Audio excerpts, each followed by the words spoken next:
Basketball season is right around the corner. Let's look at my top 24 points leagues rankings in fantasy basketball.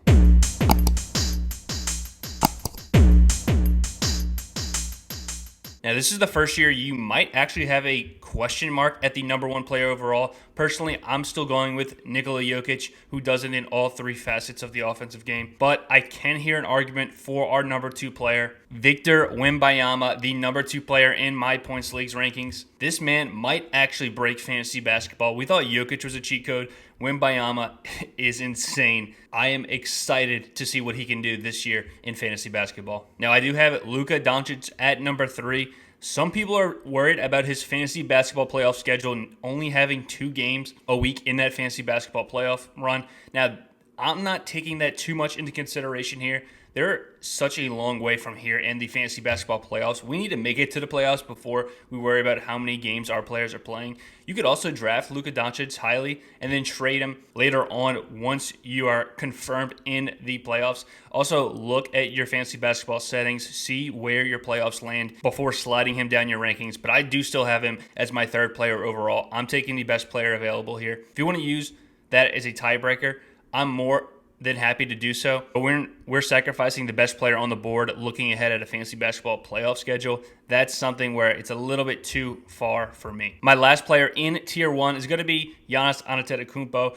We've seen it for so many years, the points, the rebounds. It's such a dominant player. Really hard to go wrong with Giannis. I do have these guys as my top 4 in tier 1. I think if you can grab any of these guys, you are setting yourself up to have a significant advantage in your fantasy basketball drafts. At the beginning of tier 2, Shai Gilgeous-Alexander. No question marks here. Good in points leagues, good in category leagues, very good defensively with those steal numbers. So just a good all-around player. Shai, you should be very excited to get in the first half of your fantasy basketball drafts. Now, the next 2 guys I want to talk about, 2 similar player types, Anthony Davis and Joel Embiid, both very exciting big men in this league, but 2 players that have tended to be significantly injury prone in prior seasons. Anthony Davis putting together a very healthy season for you. He was one of the best values in fantasy basketball drafts, getting him at the end of the first round. Now, Davis, I just trust the position more for the Lakers. I think his role is set in stone. He is a dominant player. LeBron James passing the torch to him over the last couple of seasons. Now, Joel Embiid, I still do think he's a great player in fantasy basketball. I have him a little bit higher than other people. On a per-game basis, Embiid is a dominant force. We do have to worry about the injuries, but he has cut some weight to combat some of that injury risk for himself. And other guys are going to be looking at his disappointing play in the Olympics as a reason to fade Embiid. I think that's a little bit too far for me. I'm not looking at anything in the Olympics and taking that into consideration for fantasy basketball this upcoming season. Now, Paul George and Maxey, they will carve out a higher percentage of the offense than they did last year with what you had with Tobias Harris and Maxey. But I still think Embiid, an MVP just a couple of seasons ago, on a per-game basis, there's nothing to worry about here. Season-long injury risk, that is something to take into consideration if you want to fade him for that reason. I would understand it, but I do think that risk also is being taken with Anthony Davis, even though he was very healthy last season. My next player is Domantas Sabonis for the Sacramento Kings. Great points leagues player in category leagues. We are going to shoot him down these rankings, but in points leagues, the points, the rebounds, the assists are very elite at the power forward center position. Now, they do bring in DeMar DeRozan. That might cut into some of the volume when it comes to his scoring. I think he should be safe in a points league play. I definitely do want to target him, especially in the back end of the first round. I think it's a great pick. Now, right here at number 9, I do have Trey Young. Now, I will say this. In points leagues that do take into consideration missed field goal attempts as minus points, you have to mark Trey Young down these boards. But in the points leagues that are strictly focused on scoring points, rebounding, assisting, obviously steals and blocks, everything, but they don't knock you for your missed field goal attempts. Trey Young, I believe, is a great end of the first round pick. Without DeJounte Murray last season, he was averaging 25 and 12 assists a night. Now, the field goal percentage, like I mentioned, is a concern. So in those points leagues where you do get knocked, he might have to slide down these rankings. But in a lot of points leagues where you aren't punished for those missed shots, I do love Trey Young this year in fantasy. He's going to control this Atlanta Hawks offense and put up some serious numbers in fantasy basketball this year. Love Trey Young. Next, I have Tyrese Haliburton. Now, maybe a little bit better in your category leagues, but I still think Haliburton's a great points league player. An easy 20 points, 10 assists guy per night on an ascending career path. Haliburton is a solid pick. Jayson Tatum is going to be next for me. Maybe a little bit disappointing season in fantasy last year. Obviously, Celtics win the NBA title. There's just a lot of mouths to feed in this Boston Celtics offense for him to be putting up a top 10 fantasy productive year. For where you drafted him last year, he did disappoint. I think back end of the first round, early second round is more appropriate for Jayson Tatum, given all the great players they have on that Celtics team that are also going to be putting up productive fantasy season. Rounding out my top 12 in points leagues, I do have Ja Morant. People may be concerned of the off-the-court issues with Ja, also becoming somewhat of an injury risk himself. But on a per-game basis, when this guy is on the floor, he's a special player. You could be looking at a get-right season for Ja Morant, back to the form where he was competing for MVPs for this Memphis Grizzlies team. Right beside Ja, I do have LaMelo Ball. Another guy I'm high on. With LaMelo, it's not a case of talent. It's not a case of skill. This guy has all the talent in the world, 6'8" frame, able to shoot, assist, drive the way he does. It's really just his health. I mean, he's been hurt almost every year of his career, missing significant time.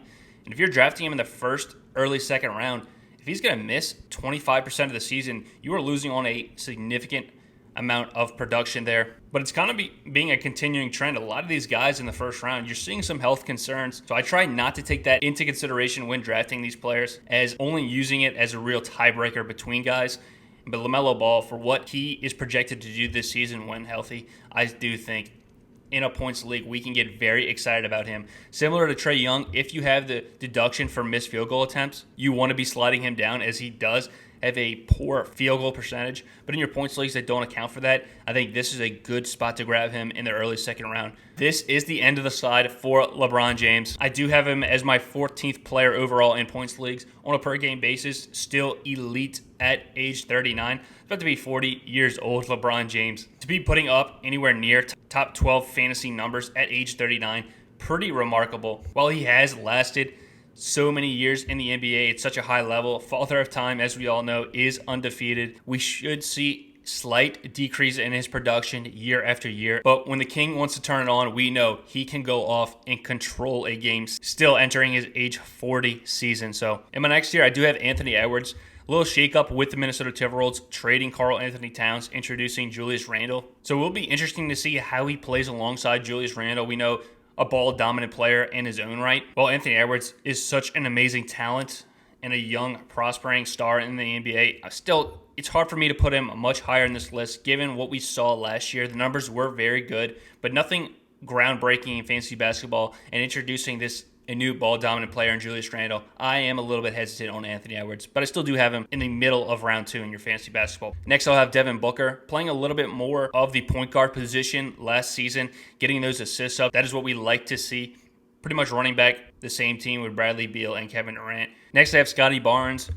Incredible year for Barnes. Breakout season for him, averaging 28-6 to go along with over a steal and a block per game. Pretty incredible numbers. Consistent player in Toronto. I don't know what else they're going to have other than Scotty Barnes this upcoming season. So definitely a safe pick for you in fantasy. Next, I will have Alperen Şengün. Maybe a mini Jokic developing down in Houston. Not quite the MVP numbers that Jokic puts up in Denver, but 21 points, 9 rebounds, and 5 assists. Şengün really does it all on the offensive side of the ball. I think he's a great pick in points leagues. Next, I have Donovan Mitchell. Some question marks around this Cavaliers team. How are they going to look this upcoming season? Now, Mitchell did very well last year, but Darius Garland missed a huge chunk of the regular season.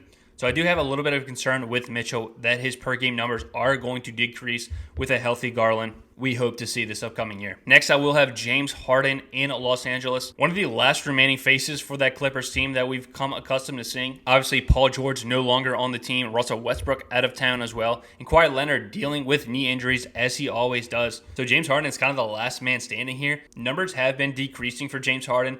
In games without Paul George last season, you were seeing him average right around 20 points and 9 assists. I do expect him to have similar value this year. I think the uptick in usage this upcoming year with the players departing the Clippers organization and Kawhi Leonard having some injury concerns, Harden will be more utilized in this offense and thus be more productive in fantasy basketball. Next, I am going to have Jaylen Brunson. Amazing year for Brunson. He has become a star in the National Basketball Association, the face of the New York Knicks. Obviously, we already talked about the trade Julius Randle for Karl Anthony Towns. So now this Knicks team has Jaylen Brunson, Karl Anthony Towns, and Mikal Bridges. I think maybe some added competition for Jaylen Brunson. Obviously, he benefited from Randle being out with that shoulder injury last year. I think we might have a little bit regression in his points per game numbers. Still a great player and fantasy player, but we might see a little bit of dip with Karl Anthony Towns, Mikal Bridges coming into the fold. Just more options overall in general. Not going to be so reliant on Jaylen Brunson as they were last year. Next, I'll have Kevin Durant. You might see Kevin Durant even lower in some people's rankings. Pretty poor into the year for Durant last year. Is that due to age? Is that due to just the regression you're going to see over the end of a player's career? Maybe, maybe not. Still hard to have Durant outside your top 24 players when he's such an elite scorer and can go off any given night. Next, I will have Paolo Banchero. This is a category leagues. You are shooting him down your rankings, but in your points leagues, I have no problem taking the guy who's trying to take that next leap in his NBA development in year 3 in Orlando. A promising team and a promising talent with Banchero. And to round out my top 24, I do have Damian Lillard for the Milwaukee Bucks. Solid year from Lillard. Nothing crazy like we saw from him in Portland, but alongside Giannis Antetokounmpo, you're going to have to take a back seat. Still good enough to get in my top 24. Would have had Kyrie Irving maybe right around this Lillard range, but I did take into consideration that Dallas Mavericks 2-game playoff schedule. So that's how I want to be using that as a tiebreaker between these players, not necessarily bumping them down my rankings and avoiding them. That's going to be it for my top 24 points leagues rankings. Let me know what you think of this list. Who did I leave off this list, or who do I have way too high? Let me know in the comment section what you think. Leave a like and subscribe if you want to see more fantasy basketball content. We are going to be pumping it out. Points leagues, category leagues, all NBA season long to get you ready for your drafts and to win some fantasy basketball championships. Thank you guys for watching. We'll see you guys next week with another episode of the Fantasy Birds.